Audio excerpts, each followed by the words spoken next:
2027 UPSC exam focus ചെയ്യുന്ന റിപ്പീറ്റേഴ്സിനായിട്ടുള്ള സൈലത്തിന്റെ explore 2.0 batch ഈ വരുന്ന ജൂലൈ 2nd വീക്കാണ് ലോഞ്ച് ചെയ്യുന്നത്. ഈ പ്രോഗ്രാമിൽ നമ്മൾ ആദ്യം ഫോക്കസ് ചെയ്യുന്നത് മെയിൻ സിലബസ് കംപ്ലീറ്റ് ചെയ്യുന്നതിലായിരിക്കും. ജസ്റ്റ് കണ്ടന്റ് ബിൽഡിംഗ് മാത്രമല്ല, പ്രാക്ടീസിനും നമ്മൾ എക്സ്റ്റെൻസീവ് ആയിട്ടുള്ള ഒരു ഫോക്കസ് കൊടുത്തുകൊണ്ടാണ് ഈ പ്രോഗ്രാം ഡിസൈൻ ചെയ്തിട്ടുള്ളത്. എല്ലാ ദിവസവും രാവിലെ നമ്മളൊരു സിലബസ് ബ്രീഫിംഗ് സെഷൻ കാണും.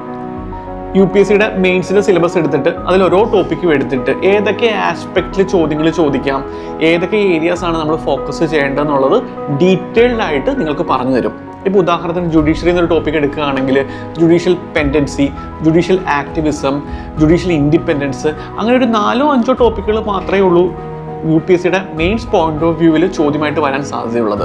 ഇങ്ങനെ എക്സ്പോസ്റ്റീവ് ആയിട്ട് മെയിൻസിന്റെ GS 1, 2, 3, 4 സിലബസ് നമ്മൾ കംപ്ലീറ്റ് ചെയ്യും. ഇപ്പോൾ രാവിലത്തെ സിലബസ് ബ്രീഫിങ്ങിന് ശേഷം ഒരു ഉച്ചയാകുമ്പോഴേക്ക് നമ്മൾ അത് ബേസ് ചെയ്തിട്ടുള്ള ചില ചോദ്യങ്ങൾ നിങ്ങൾക്ക് തരും. അത് നിങ്ങൾ എഴുതി അയച്ചു തരണം.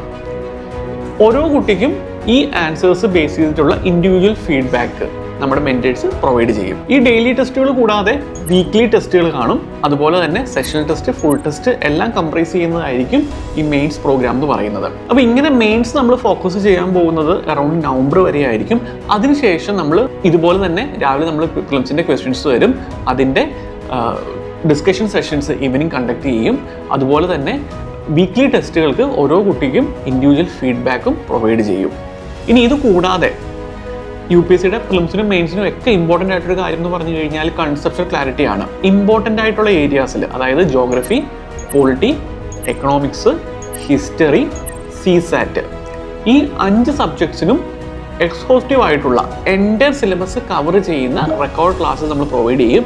അത് കൂടാതെ തന്നെ ഏറ്റവും ഇമ്പോർട്ടൻ്റ് ആയിട്ടുള്ള 2 ഏരിയാസ് ആണ് മെയിൻസിന് എത്തിക്സും അതുപോലെ തന്നെ SAയും. അപ്പം ഇത് രണ്ടിനും വേണ്ടി സെപ്പറേറ്റ് ആയിട്ടുള്ള വർക്ക്ഷോപ്പുകളും നമ്മൾ കണ്ടക്ട് ചെയ്യുന്നതായിരിക്കും. ഈ എൻറ്റയർ പ്രോഗ്രാം നമ്മൾ ഡിസൈൻ ചെയ്തിരിക്കുന്നത് പ്രിലിംസിനും മെയിൻസിനും വേണ്ട എൻറ്റയർ കണ്ടന്റ് ബിൽഡ് ചെയ്യുക, അതുപോലെ തന്നെ എക്സ്പോസ്റ്റീവ് ആയിട്ടുള്ള പ്രാക്ടീസ് എൻഷുർ ചെയ്യുക, അതുപോലെ തന്നെ ഓരോ കുട്ടിയുടെയും പ്രശ്നങ്ങൾ മനസ്സിലാക്കി അത് അഡ്രസ്സ് ചെയ്യാനുള്ള മെന്റർഷിപ്പ് സെഷൻസും. ഇത് 3ഉമാണ് നമ്മുടെ എൻറ്റയർ പ്രോഗ്രാം ഫോക്കസ് ചെയ്യുന്നത്. ഈ പ്രോഗ്രാമിനെ പറ്റി കൂടുതൽ അറിയാനായിട്ട് താഴെ കാണുന്ന നമ്പറിൽ ബന്ധപ്പെടുക.